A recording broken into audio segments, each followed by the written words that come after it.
If you were excited for a video game in 2020, there's a good chance that it was delayed.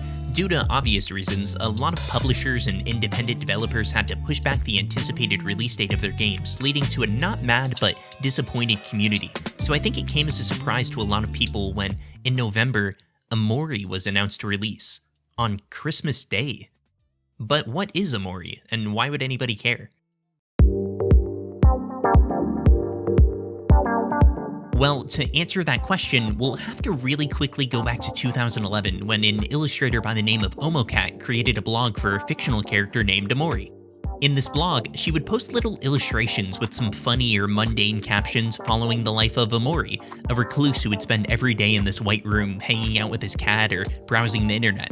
It was a fun little project that gained a small following, with Omocat even creating a second blog for Omori's cat, a small comic was created giving more context into Omori's thoughts, and there was a manga too, but I'm having a lot of trouble finding it online.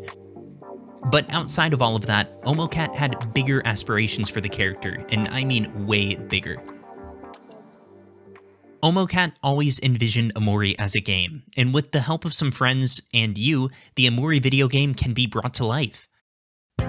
This sentence was found in the Omori Kickstarter, a crowdfunded project that was launched on April 21st of 2014, meeting its $22,000 goal in about 30 hours, and eventually gaining over $203,000 by June 5th, over 9 times the original amount needed for the project. And it's not surprising that it made this much. The pitch was really impressive. It started with this really cool video showcasing some in-game footage mixed with these animations that looked like something straight out of a coloring book, followed by a brief description of the game and a lot of really cool stretch goals and ideas that people wanted really bad. Unfortunately, since the Kickstarter, hype for the game has devolved into bitterness as backers started receiving less and less information on the game, with some fans even concluding that it probably will never come out. The Kickstarter touted a tentative release date of early 2015, but updates to the game's engine, RPG Maker, broke a lot of the game that was being developed, forcing Omocat and her team to rewrite most of the plugins being used in the game, a very lengthy and confusing process. This may have not been the only reason for the delay, but for a while it almost seemed as if the game was never going to come to fruition. Which brings us back to November of 2020. Despite Omocat's updates in 2020, nobody really thought that the game was actually going to be released, but here we are, Omori released on Christmas Day. So let's put controversy aside and instead talk about the actual game that we got, Omori. The game is 2/3 cutesy turn-based RPG akin to Earthbound and 1/3 psychological horror.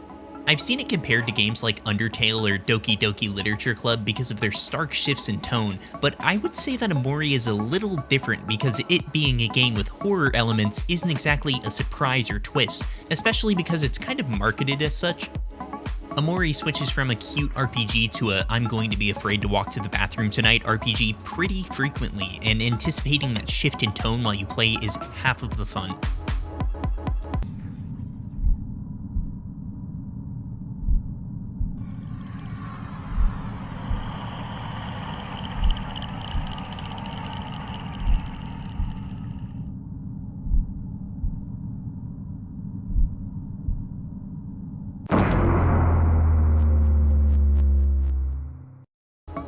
Sometimes the shift in tone is a surprise, and sometimes you can see it coming, but every time it happens, it's so cool. The game was also surprisingly made in RPG Maker, an engine that used to get a lot of flack online for being the catalyst for a lot of low-quality games, but has since redeemed itself after some seriously impressive projects were made in it. Like other RPG Maker games, it's a turn-based RPG, of course, but it has a lot of really fun twists to its battle system that should encourage anybody who's burnt out on the genre to give it a go. Most of the game follows you and 3 party members, Kel, Aubrey, and Hiro. At first glance, the battle system might seem pretty standard, with a fight option, a run option, and some other buttons that let you access your inventory and use items. However, each character has an emotion that affects their stats during the fight. For example, if one of your teammates becomes angry because the enemy is like making fun of them or something, their attack will increase, but their defense will decrease. You can use these emotions to your advantage or to your detriment during a fight, and you can even use them on the enemies too, and it makes for a system that gets really fun and kind of complex later on in the game.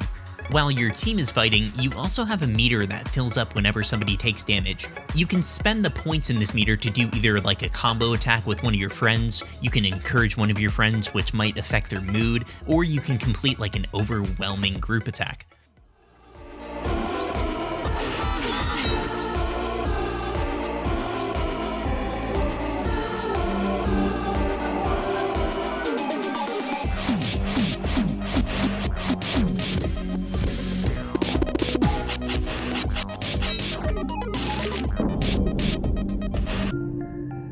You also probably already noticed, but the game's battle art is just so unique. The characters, the UI, and the battle animations all have this, like, cranimation going on, which can range from some really simple art to some overwhelmingly cool art, especially during boss fights and stuff like that. And believe it or not, I'm not the biggest fan of turn-based RPGs and have been burned by some really boring ones, but believe me when I say that Omori keeps things fresh and its story is full of this mystery that has made it hard to put down since I started playing. Outside of combat, there's a variety of side quests that you can do that range from helping your friend find a lost ball to helping a scarecrow find his own friends, which really plays into the game's deceptively wholesome tone.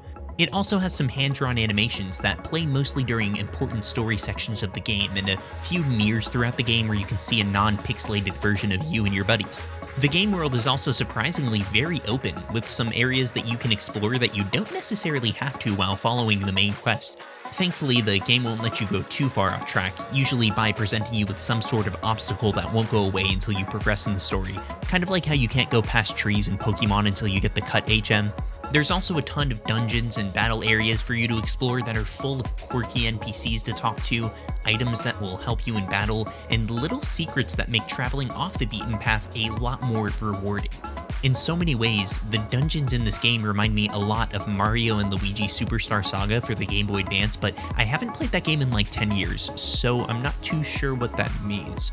But what I do know is that like Mario and Luigi Superstar Saga, Omori's whole presentation is tied tightly together with this absolutely magnificent soundtrack that is so varied.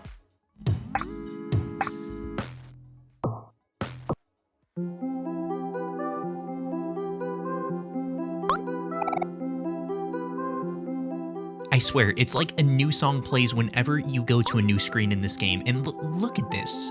Just what the? It has 179 tracks in the whole game, and some of them are admittedly really short and they just loop like every 30 seconds, but it doesn't matter because you'll find new music everywhere that you go. And I could gush about this game for hours, but in all reality, despite its setbacks and controversy, Omori turned out to be a fun, interesting RPG that is so cool. And you could just say that if you liked Earthbound, you'll probably like Omori, but the game has enough to set itself apart that I'm sure you may even enjoy it if you didn't like Earthbound. And I have absolutely full confidence that this game will gain a cult classic following in the coming years, and that Omocat is probably going to be pretty happy with some positive internet feedback for once. But one thing's for sure, I'm tired, and I'm going to bed.